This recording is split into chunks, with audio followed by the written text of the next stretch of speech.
Dober dan, moje ime je Jože in v tem trenutku se pogovarjam z vami. No, pa šala na stran. Tukaj sem, da bi vam povedal nekaj malega o virusu HPV, humanem papiloma virusu. O njem govorim kot o enem virusu, dejansko pa gre za več kot 150 različnih sebov virusov iz družine papiloma virusa.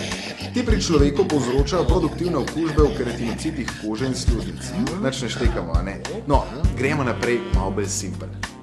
Dejstvo je, da bo z virusom HPV vsaj enkrat v življenju okuženih več kot 80% moških in žensk. V 90% sicer okužba sama od sebe izzveni v 2 letih, v ostalih primerih pa se virus v telesu potuhne in začne počasi delati škodo v sluzničnih in kožnih celicah. In kako ga dobimo? Prenaša se, kot se to za spolno prenosljive bolezni spodobi, s spolnimi stiki. Raznimi. Vse variante, ki vam pridejo na misel, štejejo. Ja, tudi ta. Tudi ta. Ja, tudi, seveda, absolutno vse.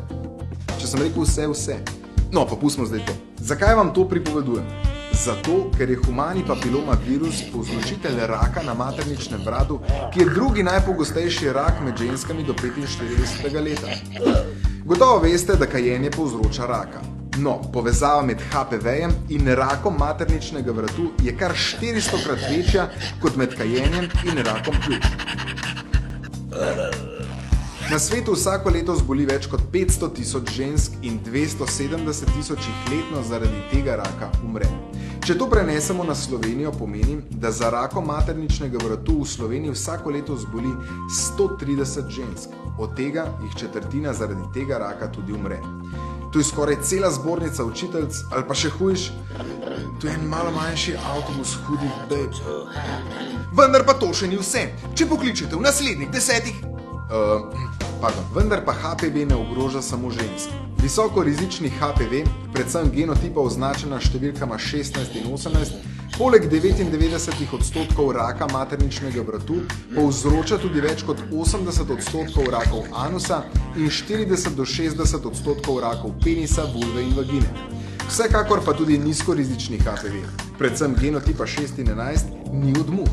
Zaradi njega sicer ljudje ne umirajo, povzroča pa 90% genitalnih bradavic, ki sicer niso nevarne, so pa zelo nadležne, trdovratne in se rade ponavljajo. In kaj zdaj?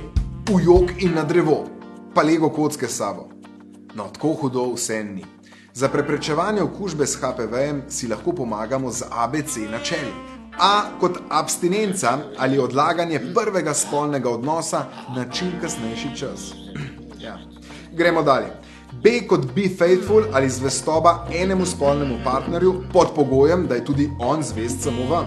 To je že lažje. In C kot condom oziroma kondom, ki ga je potrebno uporabljati pravilno in dosledno. Treba pa je poudariti, da kondom ne prepreči povsem okužbe s HPV-jem, ampak le zmanjša verjetnost prenosa. Obstaja pa še ena možnost. Rekli bomo možnost D, čeprav se začne na C. In sicer cepljenje. Skratka, če ponovimo, abstinenca, zvestoba in kondom. In cepljenje seveda so ukrepi, ki nas lahko obvarujejo pred neprijetnimi boleznimi spolovil in nam morebiti lahko celo rešijo življenje.